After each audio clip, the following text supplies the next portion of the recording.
In this video, I'm going to show you how to add effects in Pro Tools. Now to do this, first you want to open up the Mix panel. That's one of the ways. So go to Window up top and then click on Mix over here, and that's going to open up your Mix panel over here, okay? So usually it's going to be here on the right, and just basically place it wherever you want. It doesn't really matter, okay? Now whenever you do this, make sure it's actually popped up like this because mine was hidden. There we go. And then in here, inside your Mix panel, you can see you have inserts A to E, okay? If I go and select a clip over here or like an audio track or something, I can go and just basically click on it and then go to the top and then go to Audio Suite. And then in here, I do have some effects. So if I select, for example, this EQ over here and click on, just for this example, this one, the channel strip over here, you can see it's going to open up over here. And then you can just go and customize it however you want and hit this render button over here. And that's going to render it, okay?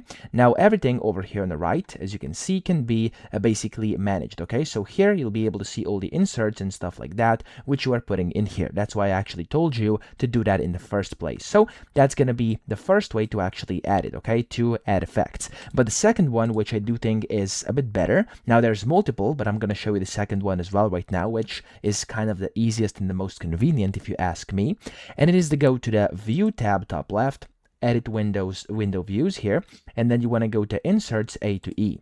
Now whenever you do this here, you can see there's going to be a few empty slots. Click on any of these and then hover over plugins, any of these, and you can see the plugins in here. You can then go and select whichever one you want. Like if I do this delay over here and click on time adjuster, for example, there we go, it's going to pop up in here. I can go and change it however I want and then just exit this, and it's going to pop up over here in the top right inside my mix panel, as you can see over here. So it's popped in over here, and then I can go and adjust it by clicking in here or by clicking in here as well. And you now have two ways to kind of track this, okay? So that's kind of how to add effects. It's really that simple. I hope this video helped you out. If it did, please subscribe to the channel and help me out as well.